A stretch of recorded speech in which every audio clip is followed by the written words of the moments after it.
let's get started. Okay, so this is the 10 minutes speaking. So let's get started. We're all been there.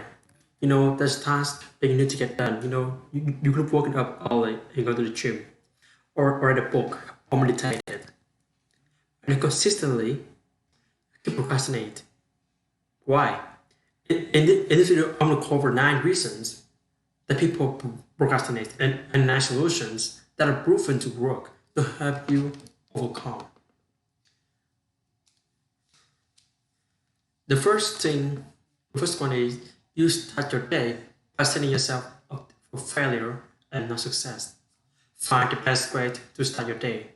For me, the first thing I do is fold my bed, meditate and press play on my audio book. So while I'm brushing my teeth and I'm looking in the mirror, I've waited at least 2 minutes in my day as soon as I've got started to start my meal to go on. So I'm not waiting through 3, 4, 5, 6, 7 o'clock to salvage my day. The second reason is to set up to fail by not having a plan. Before you go to bed at night, the most important thing you can do is to have a plan. What are you doing tomorrow when you wake up? Without having a plan, what happens? You work haphazardly into the day, and immediately you're distracted. You become an effect of the world rather than the cause of the world. And all kind of random factors that will affect you. Somebody asks you for a favor, your friend calls, there are distractions everywhere, and you need to navigate them. The best way to that you can avoid procrastination is having a very clear plan. The third reason, and it links to the first, is you have a plan, but you don't schedule it. So you're satisfied by it. You write the plan down and you're satisfied by it. You feel like you afford you are. But you haven't decided where in your day, where in the white space in your calendar, you're gonna get that done. You don't think through how long is it going to take, and not only do you underestimate how long it's going to take, you don't commit. Okay, so this is the advertisement. I'm gonna wait for the advertisement while I'm drinking the water.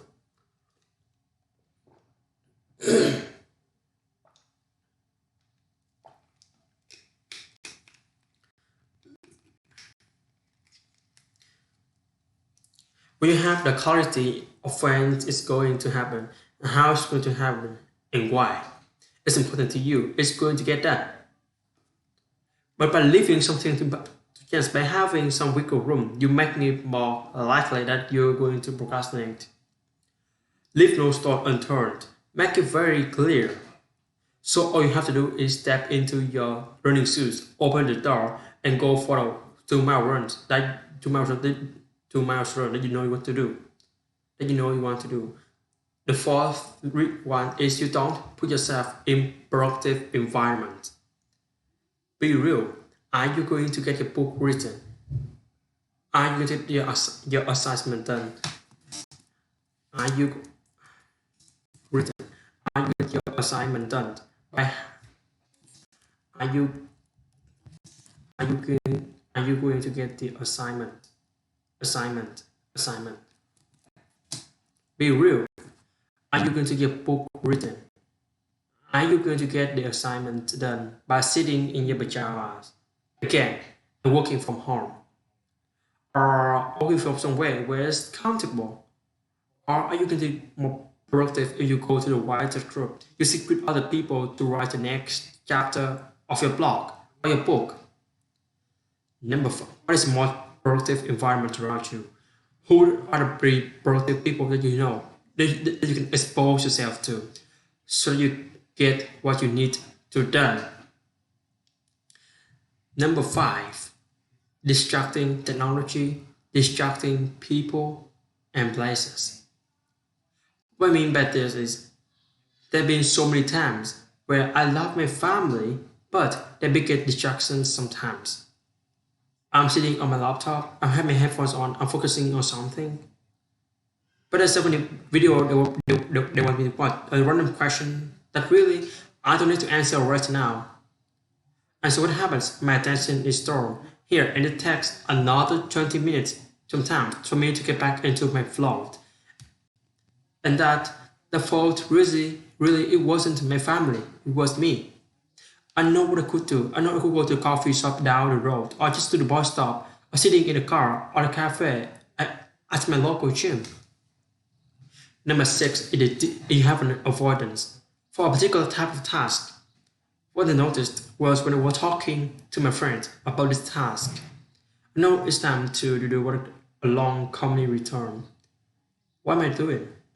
I'm creating this narrative that there are some tasks that I like doing and some tasks that I long. But when I said that, what does it really mean? What does it make it a really simple thing? What if it's understood that really I'm doing the 12 task that requires a couple of hours, a bit of focus, and it's done. So this is another advertisement.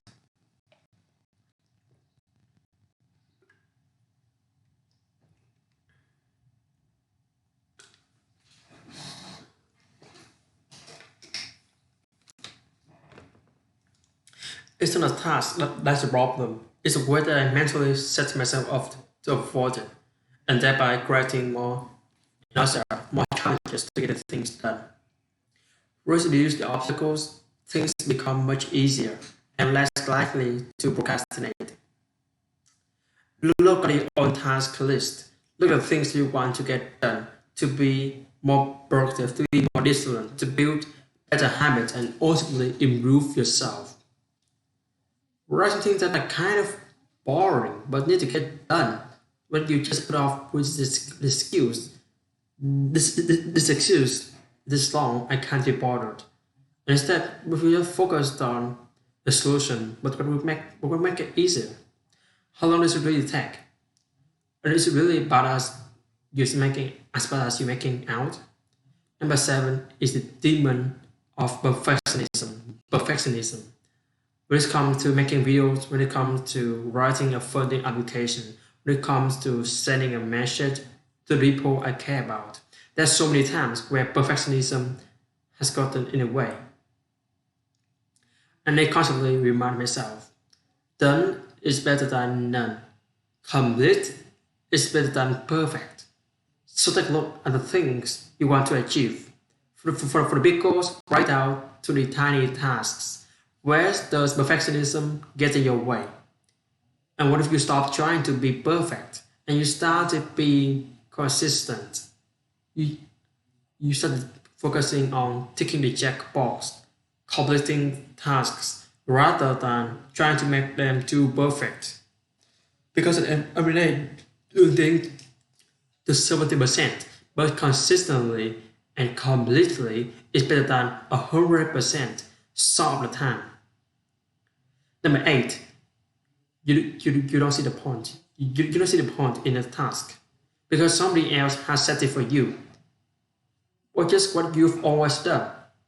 Take a look at the task. Take a look at that item, a thing you want to get done. Ask yourself, why are you doing that? What's in it for you? And if you think that is appealing straight away, the reason that you come up with, look deeper. Why I'm avoiding this task that my colleague has set for me? Because I'm kind of annoyed that he didn't ask if I want to do this. And why am I annoyed about that? Because I didn't stand up for myself.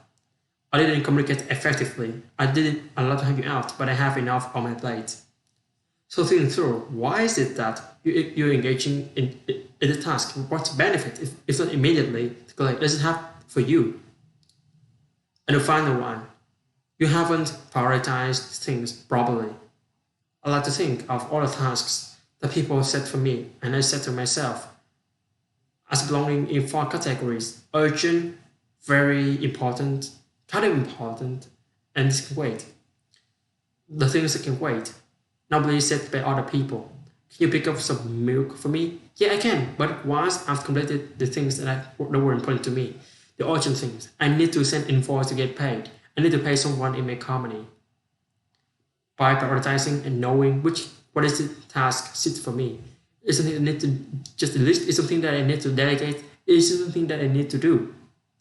And if so, when? By setting time aside and knowing which category, which priority bracket is faulty for you. For you, the judge of your to-do list, you create more space, more mental freedom to get things done. Alright, so this is the end of this 10-minute speaking for today, and I'm gonna do the 30-minute speaking later. After I finish the class, and while I'm in the class, I'm gonna finish up the homework for today because I started because I've learned it, so I find it easier for me to just go there and just check it. So it's pretty cool, right? Yeah, kind of stuff, or at least I believe so. Alright, let's get back to work. That's really awesome for me. For me though. Alright, so bye guys and have a really good day. Bye.